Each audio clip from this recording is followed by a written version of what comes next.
Hey, thanks for joining us for our Sunday message online. You're about to listen to a talk recorded live from one of our Sunday gatherings. For more information about when and where we meet together, then please head over to bracklatabernacle.org.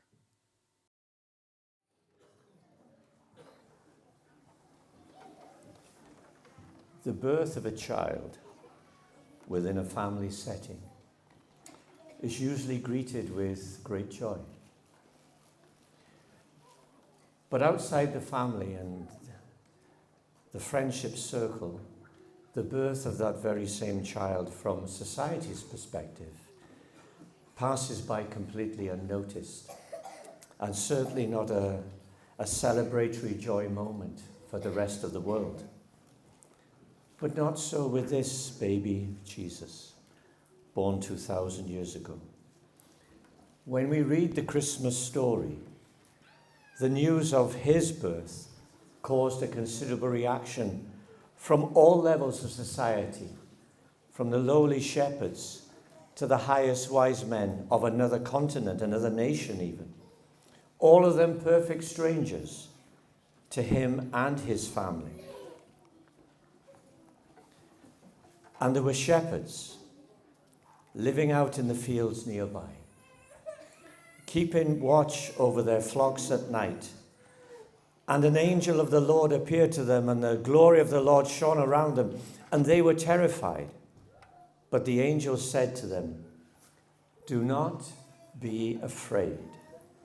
I bring you good news that will cause great joy for all the people. Today, in the town of David, a Savior has been born to you. He is the Messiah, the Lord. You will find a baby lying in a manger." The famous scene of the nativity story, reenacted 1,000,000 times in school assemblies and village halls, is the scene of shepherds who were watching their flocks by night, when suddenly angels from heaven appeared to them, and the glory of God shone all around them. Ordinary, everyday people who encountered something of the supernatural, powerful presence of God when his visible glory was displayed on that hillside for the first time in around 5 centuries since God's glory had been seen on planet Earth. As those shepherds cowered under the blinding brilliance of the angelic beings, the good news that those angels announced was not only relevant for them, but to everyone in this room tonight, everyone within the sound of my voice, whether here or online when you will listen later. Do not be afraid. I bring you news, good news, that will cause great joy for all people. Did you notice the message? The heavenly announcement was that there would be great joy, not just for the family and the friendship circle, but for all people. So, what was the cause of this great joy? Well, it's best just to remember what the angel said. Today, in the town of David, that's Bethlehem, a Savior has been born to you. He is the Messiah, the Lord. In that small town nearby, the news that a child had been born and that child would be a source of joy, not just for his family, but for everyone, regardless of generation, race, age, or era into which we are born. So I suppose the next question to be asked is this: what is joy? What does joy look like? What does joy feel like? How do we define joy? Someone far more eloquent than me has penned it like this: the true meaning of joy is a deep, lasting, in a state of contentment, well-being, and profound happiness. Note, rather than just fleeting pleasure. It is an internal affirmation of life's goodness, even amidst difficulty, often found in the place of gratitude and spiritual grounding. So joy is far more than just being happy, although I think that distinction is lost on many.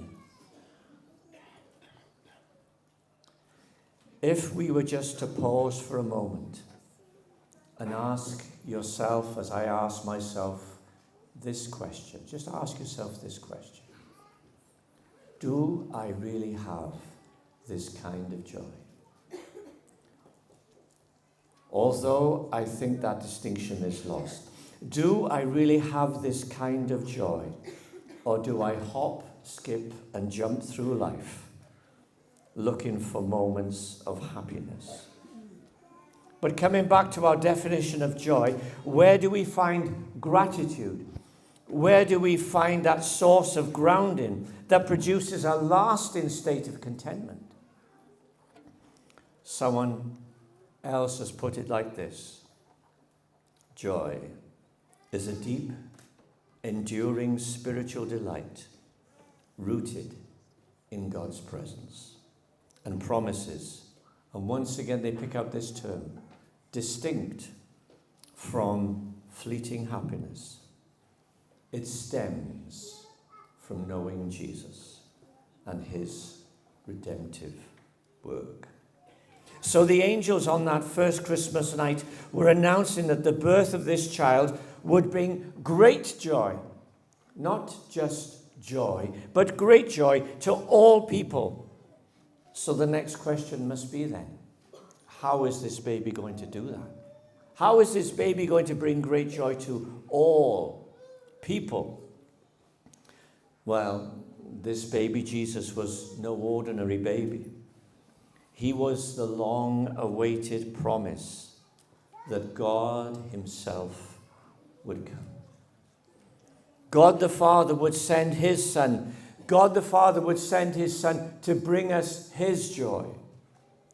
If you imagine, just for a moment, if you imagine that God is some kind of angry thunderbolt hurling deity, then I respectfully suggest that's the wrong analogy. God, by definition and by his own presence, God is loving. God is full of grace. And God has eternal joy within his own being. God knows these things. God is these things.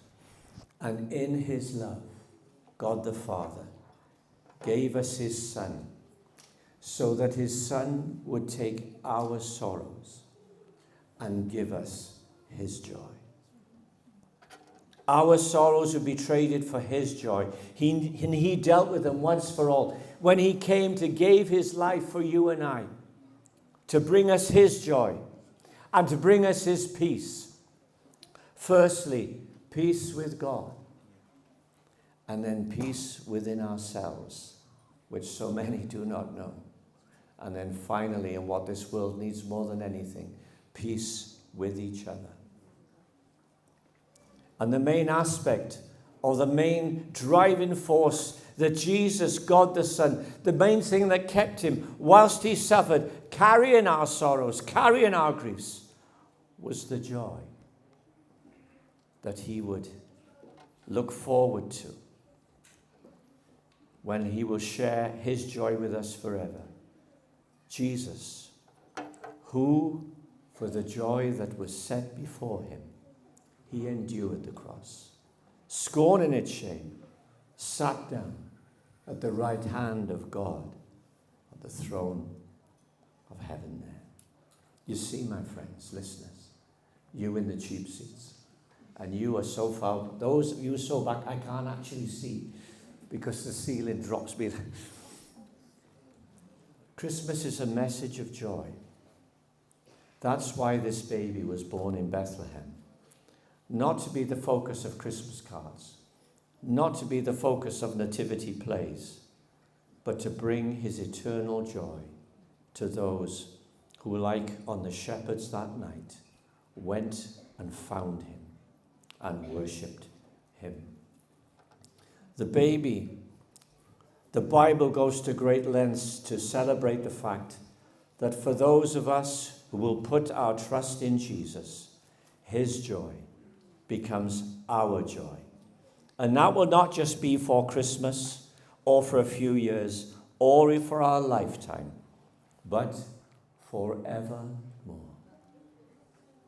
The redeemed of the Lord shall return, and everlasting joy shall be upon their head. They shall obtain gladness and joy, and look at the exchange, and sorrow and sighing and mourning shall flee away.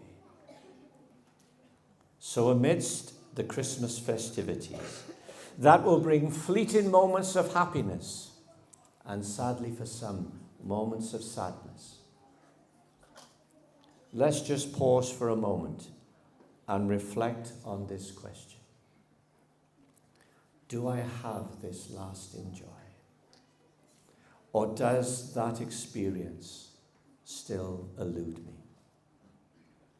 Well, the angelic announcement made to ordinary people 2,000 years ago on a Bethlehem hillside is still as relevant as it ever was. I bring you good news. That will cause great joy for all people. Remember this. The next time you attend the school nativity play, the next time you open a Christmas card that pictures the scene of shepherds, a guiding star, a little stable, wise men gathering around with shepherds around a manger to witness the baby who is God. God who came to share his everlasting joy with you. And here's the exchange. He takes our sorrows and he gives us his joy. So, joy to the world. The Lord has come. Thank you for listening.